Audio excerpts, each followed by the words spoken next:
যেটা বললেন নির্বাচন কমিশন যদি এটা বলে থাকে যে আগেও এরকম হয়েছে, আগে এরকম হয়েছে বলে এখনও হবে, আমি তার কথাটাই মেনে নিলাম। আগে এমন হয়েছে বলে এখনও হবে, যদি হয়ে যায় ঘটনা সেটাকে কিভাবে আমরা কাভার করব, কিভাবে এটা তদন্ত করব, কিভাবে এটা বিচার করব, আপনি তো বৈধতা দিতে পারেন না যে আগেও ঘটছে এখনও ঘটবে।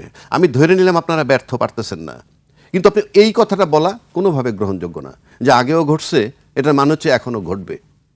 বিষয়টা আপনি খুব কঠিনভাবে চিন্তা করতে হবে, এটা কিন্তু খুব সহজ কথা না। আর এত হালকা কথা যদি বলে he can't take the hold the office of a responsible person, অথবা রেসপন্সিবল অফিসের একটা ব্যক্তি উনি হতে পারেন না, কারণ নির্বাচনের সময় গুরু দায়িত্বটা তার উপরে। বরং তার চেয়ে তার অপারগতা বলতে হবে, ভাই আমি নির্বাচন করতে পারতেছি না। আমি তর্কের খাতিরে বললাম, আপনি এইটা বলে পার পাবেন না, অতীতে হয়েছে বলে এখনও হয়েছে, আমি এটা কোনোভাবেই অ্যাকসেপ্ট করবো না, নাম্বার ওয়ান। নাম্বার টু, আসেন আমরা নির্বাচনের সময় দেখি প্রায় ঝুঁকিপূর্ণ সেন্টার থাকে, যেটা রাষ্ট্রীয়ভাবে বলা হয় যে এই সেন্টারগুলো ঝুঁকিপূর্ণ। তো ওই ঝুঁকিপূর্ণ সেন্টারগুলো কিন্তু বিশেষ প্রোটেকশন দেওয়া হয়। তো একইভাবে আপনি যদি একটা প্রার্থীর বেলায় চিন্তা করেন, সেখানে দেখবেন কারা ঝুঁকিতে বেশি আছে, এটাও বিবেচনা করতে হবে যদি আপনি নির্বাচন তুলতে চান। কারণ আপনি নির্বাচনটা তুলতে গেছেনই এমন একটা সময় যেখানে আপনি সব কিছু ইনকমপ্লিট, আপনার আইন শৃঙ্খলা পরিস্থিতির কোনো উন্নতি হয় নাই, হারানো অস্ত্র উদ্ধার হয়নি। যে আপনি দেখেন কয়দিন আগে আপনার মা এবং মেয়েকে হত্যা করে চলে গেছে একটা বাসার কাজের মেয়ে, এবং স্কুল ড্রেস পরে পালিয়েছে, এবং তাকে কিন্তু পুলিশ 2 দিনের মধ্যে ধরছে। তাহলে সরকার কি বলছে যে কাজের মেয়ের মা মেয়েকে মেরে যে মেয়েটা পালায়ে গেছে তাকে ধরো, আর হাদিকে যে গুলি করছে তাকে ধরো না? এই ওপিনিয়নটা আমাদের জানা দরকার। বিশ্বাস করেন, আমি কারোর পক্ষে কথা বলতে আসিনি। আপনি কাজের মেয়েটাকে ধরতে পারলেন, কাজের মেয়েটাকে ধরে আনলেন, তাহলে কি এই স্বরাষ্ট্রমন্ত্রী কিংবা সরকার বলেছে যে তোমরা কাজের মেয়েটাকে ধরে দেখাও তোমাদের দক্ষতা, কিন্তু হাদির খুনিকে ধরো না? ধরবে না কেন? আমি কথাটা বোঝার চেষ্টা করেন, এটা কি সরকার বলেছে নাকি? আমি সেই প্রশ্ন করছি। একই পুলিশ তো, কাজের মেয়েকে আপনি ধরলেন কিন্তু হাদির হত্যাকারীকে ধরতে পারলেন না, এটা স্বরাষ্ট্রমন্ত্রী কি ওটাকে ধরতে বলছে, এটাকে নিষেধ করছে? আমি সেই প্রশ্নটা করছি, এবং এই প্রশ্ন আমি মিডিয়ার কাছেও করলাম। আপনার স্বরাষ্ট্রমন্ত্রীকে জিজ্ঞেস করতে পারেন, অথবা আপনি পুলিশের আইজিকে জিজ্ঞেস করেন, অথবা মাঠে ম্যাজিস্ট্রেসি পাওয়ার নিয়ে আর্মি আছে, সে আর্মি প্রধানের সাথে আপনারা বসতে পারেন। যে ঘটনাটা কি, মাঠে ম্যাজিস্ট্রেসি পাওয়ার নিয়ে আর্মি আছে, এবং 111-এর সময়ও মাঠে পাওয়ার নিয়ে আর্মি ছিল, দুইটার ভিতরে একটা পার্থক্য পাওয়া যায়। তখনকার মাটি কাঁপতো, এখনকার মাটি কাঁপে না। আপনাদের কি পুলিশকে, আর্মিকে কি নিষেধ করা হয়েছে নাকি যে অস্ত্রটা উদ্ধার করো না? মানে সরকার থেকে বলা হয়েছে কিনা তাদেরকে জবাব দিতে হবে। তো কেউ কেউ আমাকে বলছেন প্রধান উপদেষ্টাকে প্রশ্ন করলে উনি কোনো উত্তর দেন না। প্রধান উপদেষ্টাকে উত্তর দেওয়ার দরকার নাই তো, উনি যখন দেন না তাকে রাজনীতিবিদরা ঘেরাও করে ধরবে আমি মনে করি। কারণ কি আপনাকে বলি, যে ঘটনা আজকে ঘটছে হাদিকে নিয়ে, মানুষ এখন সব আতঙ্কিত, কার জীবনে কখন কি ঘটে যায়। আপনি চিন্তা করেন ইউনূস সাহেব ব্যর্থ, আমি পরিষ্কার বলে দিচ্ছি যে উনি প্রশাসন নিয়ন্ত্রণ করার ক্ষেত্রে একেবারেই ব্যর্থতার পরিচয় দিছেন। অন্য কিছু কাজ তার ভালো আছে, অফকোর্স সেটাকেও সাপোর্ট করতে হবে। আপনি মনে করেন মৃত্যুদণ্ড দিয়েছে পতিত সরকার প্রধানের, তারপরে আপনি আর্মিদের বিরুদ্ধে উনি অ্যাকশন নিতেছেন, বিডিআর তদন্ত করছেন, রিজার্ভ ফান্ড বাড়িয়েছেন, সব ঠিক আছে, ভালো কাজ। কিন্তু আমি এর আগের টকশোতে আওয়ামী লীগ সময় বলেছি, মানুষের জীবন খুব গুরুত্বপূর্ণ। অর্থাৎ আমি কুড়ে ঘরে থাকতে রাজি আছি, কিন্তু বিনা বিচারে কোনো লোক মারা যাবে না। আমি কুড়ে ঘরে থাকতে রাজি আছি, বিনা বিচারে সেনা অফিসার মারা যাবে না। আমি কুড়ে ঘরে থাকতে রাজি, শাপলা চত্বরে লোক হত্যা হবে না। পরিষ্কার কথা। আমরা সেই জায়গাটায় নিশ্চিত হয়েছি কিনা। ইলেকশন কমিশন বলুক যে নির্বাচন জন্য উপযুক্ত পরিবেশ আসে, আইন শৃঙ্খলা উন্নতি হয়েছে, রাজনীতিবিদরা কি মনে করেন এখন পর্যন্ত রাজনীতিবিদরা কি চ্যালেঞ্জ করতে পারছেন, সিনা উঁচু করে বলতে পারেন যে হ্যাঁ হাদির গায়ে গুলি লাগছে, নো ম্যাটার, বাট নির্বাচনের জন্য লেভেল প্লেইং ফিল্ড, নির্বাচনের জন্য আইন শৃঙ্খলা পরিস্থিতি যা বুঝায় সব ঠিক আছে? রাজনীতিবিদরা কি বলতে পারছেন? ওই ঘটনার পরে কোনো রাজনৈতিক দল এই ধরনের বক্তব্য দেয়নি। আমি তো সেটাই আমি দিতে বলিনি, কথাটা বোঝেন, আমি দিতে বলিনি। আমরা তো নির্বাচনে যাচ্ছি, তো নির্বাচনে যাওয়ার জন্য যে পরিবেশ দরকার সেটা আছে কি না সেইগুলো এডমিট করতে হবে। কারণ জামাতে ইসলাম বলতেছে লেভেল প্লেইং ফিল্ড নাই, তার ভিতরে আমরা নির্বাচনে যাচ্ছি। হাদির গায়ে গুলি, এটা যদি চলমান থাকে, ইউনূস সাহেব তো নির্বাচন হলে ফেব্রুয়ারিতে নির্বাচন হবে, কোনো গ্যারান্টি আছে যখন ফুল স্টপ হয়েছে যে হাদির পরে আর কোনো ঘটনা ঘটবে না? যদি এগুলো ঘটতে থাকে, কথার কথা বলছি, কথার কথা বলি, যদি ঘটতে থাকে তাহলে ফেব্রুয়ারি পর্যন্ত এটা মেনে নিব? তাহলে আমাদের রাজনীতিবিদ, আমাদের সুশীল সমাজ, আমাদের কি কোনো দায়িত্ব নাই? আমাদের তো নৈতিক দায়িত্ব এখন একটাই হতে পারে যে নির্বাচন আমরা পরে করব, আগে এই সরকারকে, ব্যর্থ সরকারকে হটাইতে হবে। বিষয়টা কি সেরকম হওয়া উচিত না? নাকি আমি নির্বাচন করে ক্ষমতায় যাব, যা খুশি তাই হোক দেশে, তারপরে সরকার তো নির্বাচনের পরে চলেই যাবে? ফেব্রুয়ারি পর্যন্ত অপেক্ষা করলে দেশে যে টার্মোয়েল সিচুয়েশন আরও বাড়বে না, সেটার দায় দায়িত্ব কি শুধু সরকারের? আর আমরা তাকায় তাকায় দেখব? কেন দেখব? এটাই আমার প্রশ্ন। এই কোশ্চেন আমি রাখলাম জাতির কাছে। আজকে তো নির্বাচন করব, আন্দোলন করে কারা? ছাত্ররা আন্দোলন করে, রাজনীতিবিদরা আন্দোলন করে। সুতরাং আমি তো বলছি ইউনূস সাহেব 100 ভাগ ব্যর্থ, উনি সামনে আর কিচ্ছু দিতে পারবেন না। আমি একেবারে নিশ্চিত করে দিচ্ছি ওনার কথায় আইন শৃঙ্খলা পরিস্থিতি উন্নতি হবে না। এখন সেইটা আমাদের খুব জানা দরকার। যারা আইন শৃঙ্খলা পরিস্থিতির নেতৃত্বে আছে, টপে, পুলিশের টপ আইজি, আর্মির টপ আইজি, আর্মি চিফ। কিন্তু হবে না কেন? আপনি বলছেন যে হবে না, কিন্তু ওনার কথা হবে না কেন? উনি তো রাষ্ট্রের সর্বোচ্চ ব্যক্তি। আমি তো বলছি ব্যর্থ সে, সেইটাই তো আমি প্রশ্ন করতে বলছি। সে পারছে না কেন? সে পারছে না কি তার ব্যর্থতা, নাকি তার কথা প্রশাসন শোনে না? বুঝাইতে পারছি আমি? এটাকে ক্লিয়ার করতে হবে জাতির কাছে, পরিষ্কার, যে আপনি বলেন আপনার কথা কি শোনে না, নয়তো আর্মি চিফকে আপনি জিজ্ঞেস করেন, একটা ইন্টারভিউ নিতে যান না, আর পুলিশের চিফের কাছে একটা ইন্টারভিউ নিতে যান না, যে ঘটনা কি, মাঠে আপনারা আছেন, আপনার কি সরকার নিষেধ করছে, আপনারা পারছেন না কেন? এই প্রশ্ন আপনারা করতে পারেন না? না বাধা আছে কোথাও? না না, আমরা তো অবশ্যই করতে পারি, আমরা তো করি, এই প্রশ্নগুলো তো করাই হয় সংবাদ মাধ্যমের পক্ষ থেকে। কোথায় তাহলে উত্তর পান না? তারা উত্তর তো বলা হচ্ছে যে আইন শৃঙ্খলা পরিস্থিতি আগের থেকে ভালো হচ্ছে। আপনি যখন বলেন আইন শৃঙ্খলা ভালো হলে হাদি গায়ে গুলি পড়ে কেন? বিচ্ছিন্ন, এটি বলছে বিচ্ছিন্ন ঘটনা। বিচ্ছিন্ন ঘটনা বলে তাহলে তো সরকারের ব্যর্থতা যদি ধরি, সরকারকে সরাই দিতে হবে, তারপর আমরা দেখব। আমি তো ফেব্রুয়ারি পর্যন্ত আই ক্যানট ওয়েট। আপনি নির্বাচন দিবেন ফেব্রুয়ারিতে, ফেব্রুয়ারি পর্যন্ত আই ক্যানট ওয়েট। আমার দেশে আরো 5টা লোক যদি মারা যায়, আমার নির্বাচন বড় না গুলিতে এরকম লোক মারা যাবে? কোনটা বড়? তাহলে সমাধানটা কি? সমাধান বললামই তো, সবাই আমরা বলি সরকার ব্যর্থ, তাহলে সরকারকে আগে সরাই দিই। এখন কেউ যদি বলে রাজ্জাকি সাহেব সরকার সরাইতে চায়, মানে আরেকটা সরকার আসবে, নির্বাচন হবে, সব দিক থাকবো আমরা। আমার মানে মানে মানে অতর্কিতে মানুষ মরবে আর আমরা নির্বাচন করে যাব, এবং কখনো যদি এটা বন্ধ না হয় তাহলে কি হবে? খালি লোক পরিবর্তন হবে, লোক মরবে, এক শ্রেণী মারা যাবে। শোনেন, বাংলাদেশে 3টা কাহিনী আমি বলি, শেষ করে দিচ্ছি এই চ্যাপ্টার। 3 শ্রেণীর লোক বাংলাদেশে বসবাস করে। 3 ধরনের মানুষ আমরা বাংলাদেশে আছি।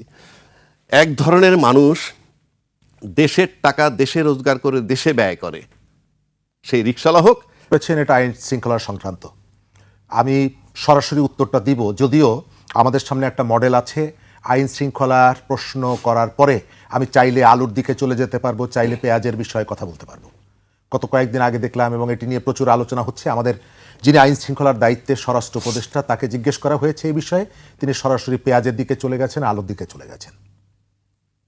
এই ঘটনাগুলো আমাদের এখানে ঘটছে। রাজ্জাক ভাই অনেক কথা বললেন, আমি কিছু বুঝেছি, কিছু বুঝতে পারিনি। আইন শৃঙ্খলার অবনতি অনেক সময় আগের সরকারের অনেকগুলো খারাপ কাজের ধারাবাহিকতা, আবার পরিবেশ পরিস্থিতির ভেতর থেকে অনেকগুলো নতুন পরিস্থিতি তৈরি করে। আপনি যখন বিএনপি ক্ষমতায় থাকে, তখন কোনো ঘটনা ঘটলে আপনি বিএনপি সরকারের কাছেই জানতে চাইবেন যে পরিস্থিতি এমন কেন। আজকে আমি অবশ্যই জানতে চাইব এই সরকারের কাছে পরিস্থিতিটা এমন কেন। এখন আপনি যদি আমাকে বলেন যে এটা রাজনীতিবিদরা করতে দেয়নি, আপনি একটা ঘটনা আমাকে বলেন যেখানে রাজনীতিবিদরা আটকে দিয়েছে, বাধা দিয়েছে। আমাদের দেশে হাদির উপরে যে হামলা, তাকে হত্যার চেষ্টা, এটা প্রথম না। এর আগে নুরুল হক নূরকে সেপ্টেম্বর মাসের 1 তারিখে তাকে হত্যার চেষ্টা করা হয়েছিল। নুরুল হক নূরের উপরে হত্যা চেষ্টার পর সরকারের এখন যে ইনিশিয়েটিভগুলো নিয়েছে, প্রায় সেম ইনিশিয়েটিভ ছিল। প্রথমত 3টি রাজনৈতিক দলকে এ ক্যাটাগরির, তাদেরকে ডেকে বৈঠক করা, যে বৈঠকে নুরুর দলকেও পর্যন্ত ডাকা হয়নি। তারপরে বি ক্যাটাগরির, অর্থাৎ ডি থেকে জেড পর্যন্ত যত ক্যাটাগরি আছে সবাইকে নিয়ে একসঙ্গে বসা হয়েছিল। একটা বিচার বিভাগীয় তদন্ত কমিটি হয়েছিল। সেপ্টেম্বর মাসের 5 তারিখে সরকার প্রেস নোট দিয়ে বলেছিল যে একটা বিচার বিভাগীয় তদন্ত কমিটি হয়েছে, 15 দিনের মধ্যে তারা ঘটনা অনুসন্ধান করে আমাদের সামনে দিবে। আমাদের সমস্যাটা হলো সোশ্যাল মিডিয়ার বাইরে এই যে টেলিভিশনে এসে কথা বলা, আপনি 29 দিন একজনের বিষয়ে আপনি সমালোচনা করছেন, ক্রিটিসাইজ করছেন, ঠিক একদিন আপনার সাথে একটা লাইনে মিলল না, আমি সঙ্গে সঙ্গে আপনাকে তার দোসর বানিয়ে দিলাম, তার দালাল বানিয়ে দিলাম এবং আপনার বিরুদ্ধে মোটামুটি একটা বিচার সভার আয়োজন করে ফেললাম। সেই কারণে কথা বলতে হয় খুব ভয় করে। আমরা কথাগুলো বলছি, চট্টগ্রামে একজন প্রার্থী আক্রান্ত হয়েছিলেন, মনে আছে? যিনি গুলি করেছিলেন সেই ঘটনায় আজকে 1 মাসের বেশি হয়ে গেল, তাকে ধরা যায়নি। 1 মাসের বেশি হলো তাকে ধরা যায়নি। নূরের উপরে আমি উদাহরণ হিসেবে আপনাকে বললাম, সেপ্টেম্বর মাসের 5 তারিখে আপনি বিচার বিভাগীয় তদন্ত কমিটি করলেন, এখন পর্যন্ত সেই ঘটনা। নূরকে আমরা কিন্তু বিদেশ নিয়ে গেলাম, তিনি সুস্থ, সম্ভবত এর আগের অনুষ্ঠানটিতে আমি দুজনেই আপনার অতিথি ছিলাম। তো এই যে পরিবর্তনটা আমি করতে পারলাম না, এখন এইটার দায়ভার আমি কাকে দিব? একটা হতে পারে যে আগের সরকার যে প্রশাসনটা সেট আপটা ছিল তারা সরকারকে সহযোগিতা করছে না। যদি সেটি হয় তাহলে আপনি যদি অনুধাবন করতে পারেন যে আগের সরকারে যারা ছিল 15 বছর ঘুষ দুর্নীতি করে যারা নমিনেশন নিয়ে চাকরি নিয়েছে ইত্যাদি ইত্যাদি, তাদেরকে এখান থেকে আপনার দায়িত্ব হচ্ছে সরিয়ে দেওয়া। কিন্তু আমি যে প্রশাসনটা দেখতে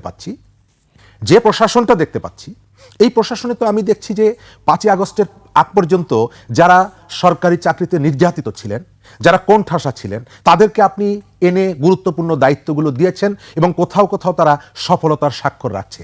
রাজ্জাক ভাই যেটি বললেন, ক্রুলেস একটা হত্যা মামলা আপনি ধরে ফেলতে পারলেন, কিন্তু এখানে হাদির উপরে যে হামলাটা হলো, আমাদের একজন উপদেষ্টা বলছেন ভারত থেকে হুমকি দেওয়া হতো। হাদি নিজেও বলেছে, হাদির সাথে আমাদের অনেকেরই ব্যক্তিগত যোগাযোগ ছিল, আমাদের সাথে কথাবার্তা হতো। আপনি তখন কেন ভারতের যারা এখানে দায়িত্বে আছেন তাদেরকে আপনি ডাকলেন না কেন? ডেকে জিজ্ঞেস করতে পারতেন যে আপনার এই জায়গাগুলো থেকে আমাদের একজন নাগরিককে, আমি পলিটিশিয়ান বাদ দিলাম, আমি জুলাই যোদ্ধা বাদ দিলাম, আপনি তাদের সাথে কি কথা বলেছেন? আমাদের মধ্যে পারস্পরিক নিরাপত্তা বিষয়ক চুক্তি আছে না? আছে। সংযোগ আছে না? আছে। আমাদের সীমান্তে এদের মধ্যে সংযোগ আছে না? আছে। আপনি কি এই তথ্যগুলো, হাদি কিন্তু অসংখ্যবার তার এই যে জীবন সংকটের মুখে যারা পালিয়ে গেছে, আওয়ামী লীগের এক শ্রেণীর নেতাকর্মী অনবরত হাদিকে হত্যার হুমকি দিচ্ছে, হাদি নিজে স্বীকার করেছে আজ থেকে বেশ কয়েকদিন আগে। আজকে সেটি আমরা একজন উপদেষ্টার মুখ থেকে শুনি যে হাদি এই শঙ্কাটা ব্যক্ত করেছিল। তো আমি কি এখন রাজ্জাকি ভাইয়ের কথা অনুযায়ী আমি কি এই প্রশ্নের উত্তরটা আমি কি জামাতের সেলিম উদ্দিনের কাছে জিজ্ঞেস করব, বিএনপির ইমরান সালে প্রিন্সের কাছে জিজ্ঞেস করব, নাকি এই সরকারের কাছে জিজ্ঞেস করব? রাজ্জাকি ভাই বলতে চান যে জামাতের সেলিম উদ্দিনের কাছে জিজ্ঞেস করেন অথবা ইমরান সালে প্রিন্সের কথা জিজ্ঞেস করেন। এই প্রশ্নের উত্তরটা না, পলিটিশিয়ান যেহেতু বলছেন, পলিটিশিয়ানরা তো সহযোগিতা করছে সরকারকে সহযোগিতা করছে না তা না। সরকার যে তার যে দায়িত্বটুকু, সেই দায়িত্বটুকু আপনি এখন পর্যন্ত যেটা দেখছেন, এই খুনিদেরকে খুঁজে বের করার জন্য যে ধরনের উদ্যোগগুলো, আমি তো দেখছি মিডিয়া সহযোগিতা করছে, মিডিয়া যে বর্ণনাগুলো দিচ্ছে সেই অনুযায়ী তাদেরকে ধরা হচ্ছে এবং কোথাও কোথাও দেখা যাচ্ছে যে মিডিয়া অথবা অনুসন্ধানী সাংবাদিকতা যারা বলছেন, আমি এই ঘটনায় যতদূর অগ্রগতি আমি একটা বড় ক্রেডিট দিতে চাই জুলকারনাইন সাহেরকে। তিনি যেভাবে একেবারে বিস্তারিতভাবে তুলে ধরছেন এবং শুরুতেই এই হত্যাকাণ্ডটাকে রাজনৈতিকভাবে হত্যার চেষ্টাটাকে রাজনৈতিকভাবে ব্যবহার করে আরেকজনের কাঁধে চাপানো, আবার সেটিকে দিয়ে আর এক পক্ষকে ঘায়েল করা, সেই যে আগের যে 15 বছরের সংস্কৃতি, আমি তো তারই পুনরাবৃত্তি দেখছি।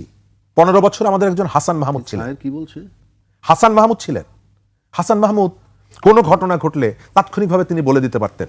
তার আবার একটা জিনের সাথে একটা আধ্যাত্মিক শক্তি ছিল, তার বলে দিতেন পদ্মার চরে ওই যে একটু আগে যারা ধরা পড়েছে ওরা বিএনপি জামাতের লোক, ওরা জঙ্গি। ঠিক একই ঘটনা আপনি বলে দিচ্ছেন, পুলিশের তদন্তের প্রয়োজন হচ্ছে না। একজন আইনজীবীর কাছে আমি জিজ্ঞেস করি, একটা হত্যা মামলার আসামিরা ধরার পরে সমস্ত ঘটনাটা পত্রপত্রিকা কি আসতে পারে? 164 দেওয়ার আগ পর্যন্ত রিমান্ডে থাকা অবস্থায় আদালতে আপনি ম্যাজিস্ট্রেটের সঙ্গে স্বীকারোক্তি না দেওয়া পর্যন্ত কি মিডিয়ায় আসতে পারে? এটা কি বিচার প্রক্রিয়া বা তদন্ত কাজকে ব্যাহত করে না? তাহলে সেই ঘটনাগুলো, আগের যে ঘটনা, তার পুনরাবৃত্তি এখন আমি আবার দেখতে পাচ্ছি। কিন্তু এটাকে আমরা চেয়েছিলাম, আমরা চাইনি। আপনি যাই বলেন না কেন, পলিটিশিয়ানদের অসংখ্য ত্রুটি আছে, অসংখ্য দোষ আছে, কিন্তু আমি তো এই সরকারটার পেছনে কখনো হাজী সেলিমকে দাঁড়িয়ে থাকতে দেখিনি। আমি এই সরকারের প্রধান উপদেষ্টার পেছনে আমি তো কখনো বাহাউদ্দিন নাসিমকে দাঁড়িয়ে থাকতে দেখিনি। আমি যাদেরকে দেখেছি জুলাইতে যারা জীবন সামনে রেখে গুলির সামনে দাঁড়িয়ে লড়াই করেছে তাদেরকে দেখেছি। সুতরাং এই সরকারের কাছ থেকে আমি ভালো কিছু তো চাইতেই পারি। এই চাওয়াটা তো আমার অপরাধের কিছু না, এই চাওয়াটা তো অন্যায়ের কিছু না। আপনি তো আমাকে বলেছিলেন যে আপনি একটা বেটার পরিবেশ আমার জন্য এনশিওর করবেন। এখন আপনি যদি প্রতিদিন বলেন যে যারা পালিয়েছে তাদের জন্য পারছি না, তাহলে আপনি স্বীকার করে নিচ্ছেন যে আপনি তাদের থেকে অনেকটা দুর্বল, কিন্তু এই যে দুর্বলতা কাটানোর জন্য আপনার তো কতগুলো উদ্যোগ থাকতে হবে, সেই উদ্যোগগুলো কোথায়?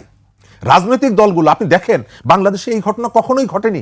যখনই আপনি ডাকছেন সঙ্গে সঙ্গে ছুটে যাচ্ছে, অথচ তার আগের দিন যারা ঢাকার 2 জায়গায় দাঁড়িয়ে, রাস্তায় দাঁড়িয়ে একজন আরেকজনের বিরুদ্ধে মানে যেভাবে কথার বল্লম বর্ষণ করছে, আপনি যখন ডাকছেন তারা সবাই ছুটে যাচ্ছে।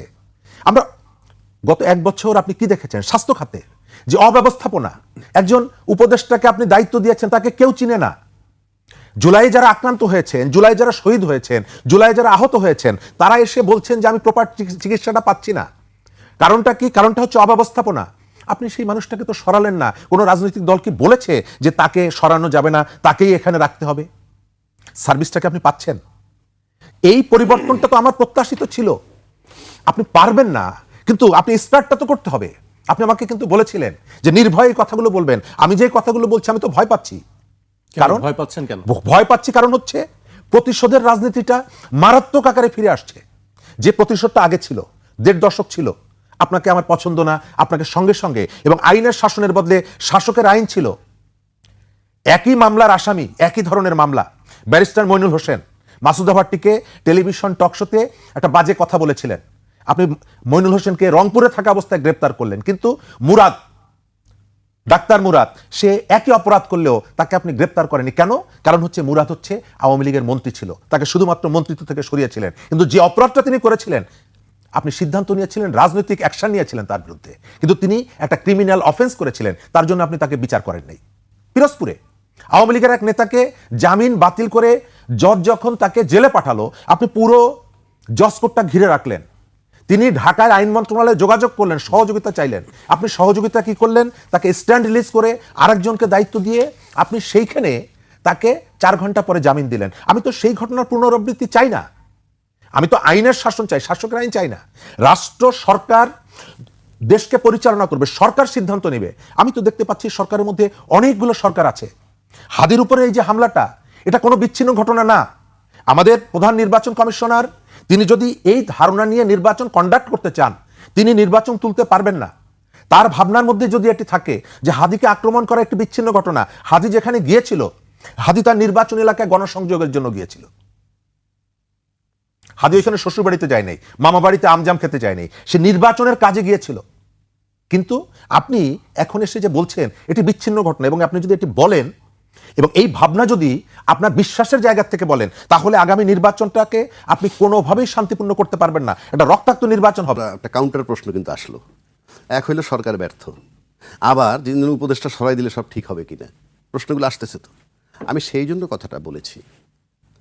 শরীফুজ্জামান ভাই বলল যে আমি রাজনীতিকে দোষ দিচ্ছি না, আমি বলছি রাজনীতিবিদরাই একমাত্র মাধ্যম আমাদের বিভিন্ন প্রতিকূল অবস্থার মধ্য থেকে জাতিকে উদ্ধার করার জন্যে। এখন এই জাতিকে উদ্ধার করার জন্য আপনার একটা নির্বাচন নিয়ে আমরা বসে আছি। আবার আমরা সবাই সরকারকে সহযোগিতা করছি বলছেন। জুলাই সনদের কি আইনি ভিত্তি আমরা পেয়েছি? পাইনি তো। তো জুলাই সনদের আইনি ভিত্তি যখন আমি পাই নাই, তার মানে কি দাঁড়াইলো? সেটার জন্য গণভোটের বিষয় আসতেছে। তার মানে কি দাঁড়াইলো? আমি 8 মাস আলোচনা করলাম কেন?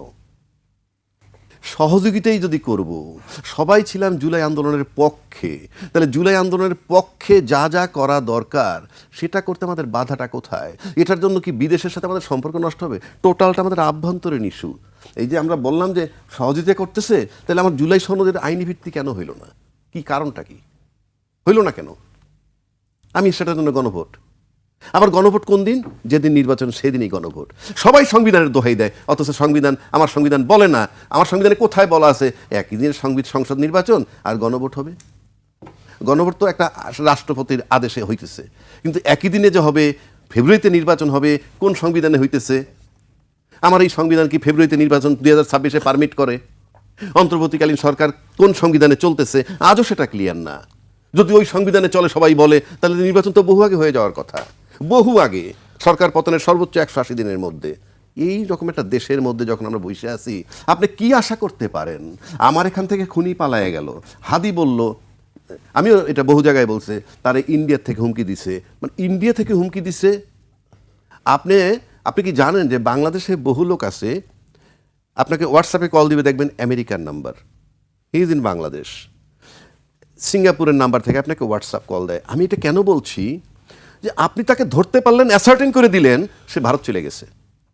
আমাদের অলরেডি এই কথা আসছে। এটি সরকারিভাবে কিন্তু এরকম কোনো বক্তব্য এখন আসে না, ভারতের সুনির্দিষ্টভাবে বলতে হবে ইয়েস বাংলাদেশে নাই, ভারতে গেছে। কিভাবে গেছে? ভারতে বর্ডার ক্রস করে, আসমান দিয়ে যায় নাই। বর্ডারে তো আমার সিকিউরিটি ফোর্স আছে। আমি কথাটা কেন বলছি, দায়ারাচ্ছেন সেটি তো এখনো পরিষ্কার হয়নি, যেটা আপনি বলছেন যে পরিষ্কার করে বলা উচিত সরকারের পক্ষ থেকে বা পুলিশের পক্ষ থেকে। আজকে বিজিবিও বলেছে এরকম কোনো ঘটনা তাহলে ভিতরে আছে। আর ভারত থেকে হুমকি যেটা বলতেছে, আমি আমেরিকা, তাহলে আমেরিকার সিম কার্ডের থেকে দেখেন, আপনি আমেরিকার হোয়াটসঅ্যাপে থেকে আমেরিকার হুমকি পাচ্ছেন না। এই দেশে ফ্রিকুয়েন্ট বহু লোক ইন্ডিয়া যাতায়াত করে, তাদের কাছে ইন্ডিয়ার সিম কার্ড আছে।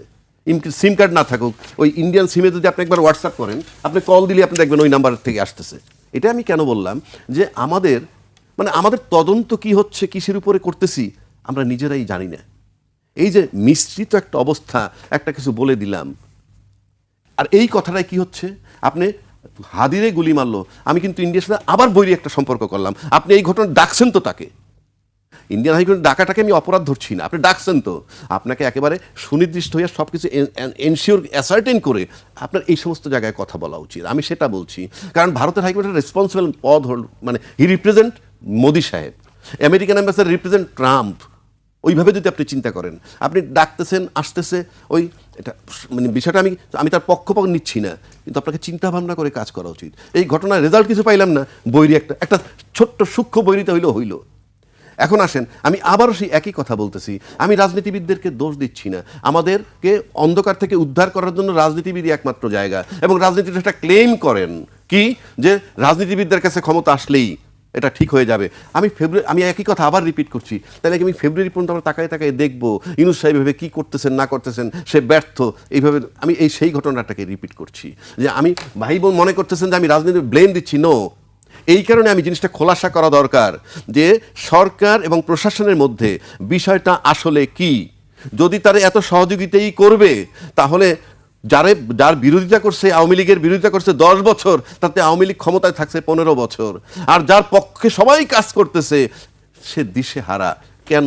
এই প্রশ্নগুলো এতদিন প্রশ্ন করছি, আজকে এটার সমাধান দরকার। এই জন্য আমি বলছি, রাজনীতিবিদরা প্রফেসর ইউনূস সাহেবের সাথে দেখা করে, এই যে হাদির ঘটনায় 3টে দলরে ডাকছে, হাদির পরিবারও আসছিল, 3টে দলরে ডাকছে, ফর এক্সাম্পল গেছে, এখন গিয়ে বলছে আপনি স্বরাষ্ট্রমন্ত্রীর পদত্যাগ করান, আপনি আসিফ নজরুল সাহেবের পদত্যাগ করান, এমুকের পদত্যাগ করান, তমুকের পদত্যাগ করান, আর যদি না পারেন আপনি পদত্যাগ করেন। কেউ বলছে? কথাটা পরিষ্কার, কিন্তু আমি বলছি আপনি পারতেছেন না ভাই, আপনি চলে যান, না যদি যান আন্দোলন করব, যেমনিভাবে হাসিনার বিরুদ্ধে আন্দোলন করে। কথাটা বলতে বাধাটা কোথায় আমি তা জানতে চাই। করবেন কি করবেন না পরের চ্যাপ্টার। আমি কি ফেব্রুয়ারি পর্যন্ত, আবারও বলছি, ফেব্রুয়ারি পর্যন্ত এই সরকারের ব্যর্থতার কারণে আরও হাদিরা বিপদগ্রস্ত হবে, আর শরীফুজ্জামানরাই বিপদগ্রস্ত হবে, রাজ্জাকি বিপদগ্রস্ত হবে, আপনি বিপদগ্রস্ত হবেন। এটা কি তাকায় রাজনীতিবিদরা দেখবেন? আমি সেটা বলছি, রাজনীতিবিদ, সুশীল সমাজ এবং এই কি বলে মিডিয়া জগৎ, তারা কি দেখবেন কিনা সেই প্রশ্ন আমি বারবার করতেছি, এখনো করতেছি। এই যে হাদিকে নেওয়ার পর অন্য দল ডাকলেন না, সেই প্রশ্ন তো ইমম্যাটেরিয়াল, যেখানে বিএনপি জামাত যাচ্ছে, আর এনসিপি যেহেতু আন্দোলনের ব্যাপারে তাদের একটা বড় স্টেক হোল্ডার, এই একটা কথা প্রচলিত, ধরলাম তারা গেল। এই দুইটা, জামাত, সবচেয়ে বড় কথা বিএনপি একাই তো যথেষ্ট, বিএনপি একা যথেষ্ট যে আপনি ইমিডিয়েটলি আপনার কাজ, আপনি ব্যর্থ, আপনার প্রশাসন কাজ করতেছে না, তারা বারবার সবাই বলি আমরা ব্যর্থ। কি কারণে ব্যর্থ বলেন না, কালকে বলে যে আপনি এগুলো সমাধান করেন, নাহলে আপনি চলে যান স্বরাষ্ট্রমন্ত্রীর পদত্যাগ করেন। আপনি বলছেন বিএনপি একাই যথেষ্ট, কিন্তু আমরা সেই যথেষ্ট পরিমাণটা দেখছি না। আমি একাই যথেষ্ট বলছি, এই সে সবচেয়ে বড় স্টেক হোল্ডার সেই অর্থে। আমি শরীফুজ্জামান শরীফের কাছে আসতে চাই। আসলে হত্যাকারীরা বা হত্যা চেষ্টাকারীরা পালিয়ে গেছে না দেশে আছে, সেটি নিয়ে তর্ক চলছে। সেই বিষয়ে আজকে একটি বক্তব্য আছে, আমি সেটি কিছু উল্লেখ করতে চাই। আমরা বিভিন্ন মাধ্যমে তথ্য পেয়েছি অপরাধী এখনও দেশেই আছে বলে মন্তব্য করেছেন ডাকসুর মুক্তিযুদ্ধ গণতান্ত্রিক আন্দোলন সম্পাদক এবং ইনকিলাব মঞ্চের ফাতিমা তাসনিম জুমা। তিনি ফেসবুকে এটি লিখেছেন, আমরা বিভিন্ন মাধ্যমে তথ্য পেয়েছি অপরাধী এখনও দেশেই আছে। এইসব নাটক প্রোপাগান্ডা তৈরি করে অপরাধীদের পার করে দেওয়ার চেষ্টা করবেন না, সাবধান। জাহান্নামে থাকলে জাহান্নাম থেকে এনে আমাদের সামনে দাঁড় করাইতেই হবে। প্রথম জায়গাটা, আমি জানি যে এই ঘটনার অপরাধী কাওরান বাজার হয়ে, বিজয়নগর হয়ে যাত্রাবাড়িতে চলে গেছে। যিনি দেখেছেন তিনি নিশ্চয়ই জানেন কোন পথ দিয়ে গেছেন এবং কোথায় আছেন। আমরা যে অভিযোগগুলো করছি যে সরকার নাটক করছে, অমুক নাটক করছে, আমি সরকারের ব্যর্থতাকে বলছি, কিন্তু আমি বলছি যে সরকারের আন্তরিকতার ঘাটতি আছে, সরকারের ব্যর্থতা আছে। এই দুর্বলতা কাটার জন্য সরকার যে ধরনের উদ্যোগ থাকা দরকার ছিল, সরকার সেই উদ্যোগটা নিতে চাইছে না। নানা ধরনের হয়তো পলিটিক্যাল ইকুয়েশনও তার মধ্যে আছে। আমি যদি জানি, কয়েকটা জায়গা থেকে স্পষ্ট করে বলা হচ্ছে যে তারা ভারতে আশ্রয় নিয়েছে, ভারত থেকে এতদিন হুমকি দিয়েছে, ভারতে আশ্রয় নিয়েছে, এবং আপনি তাদের পররাষ্ট্র যে হাইকমিশনার তাকে ডেকে বলেছেন, তার মানে হচ্ছে আপনি ওই তথ্যটাকে বিশ্বাস করেই কিন্তু আপনি নিশ্চিত হয়েছেন। যদিও তার সঙ্গে আরও কতগুলো ইস্যু যুক্ত করা হয়েছে, তবে এই ইস্যুটা খুব গুরুত্বপূর্ণ ছিল যে খুনিদেরকে ওপার চলে যাওয়া। সেকেন্ড জায়গাটা হচ্ছে, আমরা যারা বলছি যে এটিকে একটা ধোঁয়াশা তৈরি করার জন্য অনেকে করে, তৃতীয় পক্ষ, দুটো পক্ষ লেগে যায়, তৃতীয় পক্ষ সেখান থেকে সে সুবিধা গ্রহণ করে। যদি সেটি হয়ে থাকে তাহলে আমি এইটুকু জানি যে সে এই পথ দিয়ে গেছে, কে দেখেছে, তো তার পরনে কি ছিল এটা আমি কেন বলতে পারি না। আমি জানি যে সে বিশ্ববিদ্যালয় এলাকার মধ্যে আশ্রয় নিয়ে আছে, অমুক বাজারের মধ্যে আশ্রয় নিয়ে আছে, তমুক হাটের মধ্যে আশ্রয় নিয়ে আছে, তো আমি তো আইন শৃঙ্খলা বাহিনীকে সহযোগিতাটা করতে পারি। আমি কি সহযোগিতাটা করছি? এই তথ্যটা যে আমাকে দিল, তাৎক্ষণিকভাবে তিনি কেন দিলেন না? আমি তো ইনফরমেশনটা আইন শৃঙ্খলা বাহিনীকে জানাতে পারতাম, যেখানে আমরা শুনছি যে তারা সার্বক্ষণিকভাবে এটিকে মনিটর করছে। তার আত্মীয় স্বজনের অনেকেই আপনি গ্রেপ্তার করেছেন, তার মোটরসাইকেল আপনি ধরতে পেরেছেন। অর্থাৎ যে সমস্ত জায়গাগুলোতে ভিত্তি করে সে অপরাধী হয়ে উঠেছে, আমি তার পেছনের ঘটনাটা বাদ দিয়ে দিলাম। সে কিভাবে একাধিক মামলায় গ্রেপ্তার হওয়ার পর জামিন পেয়েছে, এত টাকার মালিক, কিভাবে আপনার সঙ্গে সখ্য, উদ্দেশ্যটা কি, এগুলো আমি বাদ দিলাম। কিন্তু তার যে একটা সংযোগ এখানে অপরাধীদের সঙ্গে আছে, এই সংযোগটা বা এই যে সোর্সটা, আপনি এইটুকু জানছেন, বাকিটুকু বলতে পারছেন না কেন? যখনই আপনি তথ্যটা পাচ্ছেন, আপনাকে যে তথ্যটা দিচ্ছে তিনি তো জানে যে এই লোকটা একটা অপরাধ সংগঠিত করেছে, আপনাকে তথ্যটা দিচ্ছে, তো তিনি তো জানেন যে অপরাধ সংগঠিত করেছে, তিনি তো আইন শৃঙ্খলা বাহিনীকে জানাতে পারেন, না জানিয়ে আপনাকে জানাচ্ছেন। আপনি আবার 4 ঘন্টা পরে একটা সমাবেশে দাঁড়িয়ে বলছেন যে আমাদের কাছে এই তথ্য আছে। তো এই তথ্যটা আপনি পুলিশকে দেননি কেন? এই 4 ঘন্টার মধ্যে তো কতগুলো ইনিশিয়েটিভ নিতে পারতো পুলিশ। এক, দ্বিতীয়ত হচ্ছে, আপনি পেটের মধ্যে একজন, আমরা প্রায় দেখি যে পেটের মধ্যে কাঁচি রেখে ডাক্তার সেলাই করে দেয়, তারপরে ওই রোগী কয়দিন পর পর ব্যথায় আক্রান্ত হয়, ইত্যাদি ইত্যাদি। আপনি পেটের মধ্যে কাঁচি রেখে সেলাই করে দিয়েছেন। আপনি অপরাধী গ্রেপ্তারের ক্ষেত্রে, অপরাধী ধরার ক্ষেত্রে আপনি গায়ের রং দেখছেন। যে ঘটনাটা আগের সরকারের, আমি অনেকগুলো উদাহরণ আপনাকে বললাম। আজকে মহিউদ্দিন চৌধুরীর মৃত্যুবার্ষিকী, চট্টগ্রামের মেয়র মহিউদ্দিন চৌধুরী, তিনি মারা যাওয়ার পর সেখানে একটা মিলাদের আয়োজন করা হয়েছিল, এবং সেই মিলাদে পদদলিত হয়ে 11 জন মানুষ মারা যায়, কোনো আওয়াজ ওঠেনি। কিন্তু প্রথম আলোর একটা অনুষ্ঠানে একজন তরুণ বিদ্যুৎপৃষ্ট হয়ে মারা যান, আপনি প্রথম আলোর পুরো 14 গোষ্ঠী তার আসামি করেছিলেন। কেন? দুটো ঘটনাই ছিল কিন্তু অনাকাঙ্ক্ষিত দুর্ঘটনা। আপনি প্রথম আলো আপনার প্রতিপক্ষ ছিল, আপনি সাইজ করেছেন। সেই যে সংস্কৃতি তার রিপিট হবে এটি আমি আশা করি না। আমি চাই সরকারের এখন পর্যন্ত রাজনৈতিক যে সাপোর্টটা আছে, পাবলিকের জায়গা থেকে যে সাপোর্টটা আছে, কিন্তু আমি দেখতে পাই সেটিকে ব্যবহার করে সরকার অনেকগুলো জায়গায় উদ্যোগ নিতে পারতো। আপনি পোশাক পাল্টিয়ে ফেললেন, কই আমি তো তার সার্ভিসটা পাচ্ছি না। রাজাকে ভাই বললেন যে সেনাবাহিনী মাঠে আছে, আমরা কি শুনেছি যে এই ধরনের সরকারের কড়া কোনো নির্দেশনা শুনেছি? যে বাহিনীগুলো দায়িত্ব পালন করতে পারছে না, এই বাহিনী, আপনার পুলিশের একটা ভঙ্গুর অবস্থা, কিন্তু তার সাথে আপনি তো একটা শক্তিশালী বাহিনীকে যুক্ত করে দিয়েছেন, সেনাবাহিনীকে। আপনি কি নির্দেশ দিচ্ছেন তাদেরকে, নাকি আপনি নির্দেশ দিচ্ছেন গায়ের রং দেখবা, গায়ের রং দেখে তাকে ধরবা, তাকে ধরতে পারবা? আমি শেষ করব রাজ্জাকি ভাইকে দিয়ে একটি বক্তব্য উল্লেখ করতে চাই। গত 2-3 দিন ধরেই বেশ আলোচিত সারা বাংলাদেশে এই বিষয়টি। আপনারা ভোট দিলে বিএনপিকে দেবেন, না দিলে ঘরে শুয়ে থাকবেন, কিন্তু আপনারা আমাদের চোখের সামনে দিয়ে ওই জামায়াত রাজাকারকে ভোট দেবেন না, আর আপনারা বাড়িতে শান্তিতে থাকবেন, ওই শান্তিতে কিন্তু আমি থাকতে দিব না। শনিবার উপজেলার বাংলাবাজার এলাকায় ব্যক্তিগত কার্যালয়ে এক নির্বাচনী সভায় বক্তব্যের সময় কথা বলেন শরীয়তপুরের নড়িয়া উপজেলা বিএনপির সাংগঠনিক সম্পাদক মতিউর রহমান ওরফে সাগর। এই কথাটা তো নিঃসন্দেহে একটা অফেন্সিভ কথা। এতে প্রথম হইল আমার ভোট আমি দেব, যাকে খুশি তাকে দিব, সেখানে উনি বাধা দিচ্ছেন। নির্বাচনী আচরণ বিধির সুস্পষ্ট লঙ্ঘন বলছেন। অফকোর্স সুস্পষ্ট লঙ্ঘন, 1 নম্বর। 2 নম্বর, তার সাথে সে তার আবার একটা অ্যাগ্রেসিভ অ্যাটিটিউড শো করছেন। সেটা সে পুরো বাংলাদেশে কার্যকর করতে পারবেন কিনা দ্যাট ইজ ইমেটেরিয়াল, বাট তারও ওখানকার জন্য প্রযোজ্য। তো আমরা এটা আলোচনা করার পর হয়তো কালকে শুনবো ওটা ওনার নিজস্ব বক্তব্য। তিনি অবশ্য বলেছেন যে এটি এআই দিয়ে তৈরি করা। যাই হোক, প্রত্যাখ্যান করেছেন উনি যদি এআই দিয়ে বলে থাকেন যে এআই দিয়ে বলছে, এআই দিয়ে তো ভালো কথাও বলানো যায়। এআই দিয়ে তো মিস্টার XYZ যদি বইলে থাকে, তো এআই দিয়ে তো ওনরাও বলাইতে পারে। যারা করছে এআই দিয়ে তারা তো তাদের পক্ষের লোকেরা নিশ্চয়ই করেনি, এটা তৃতীয় পক্ষের একজনে করছে তাকে ক্ষতিগ্রস্ত করার জন্য। তাহলে তারাও তো এআই দিয়ে আরেকজনকে ক্ষতিগ্রস্ত করার জন্য বা আরেকজন সম্পর্কে এরকম স্টেটমেন্ট দিতে পারে।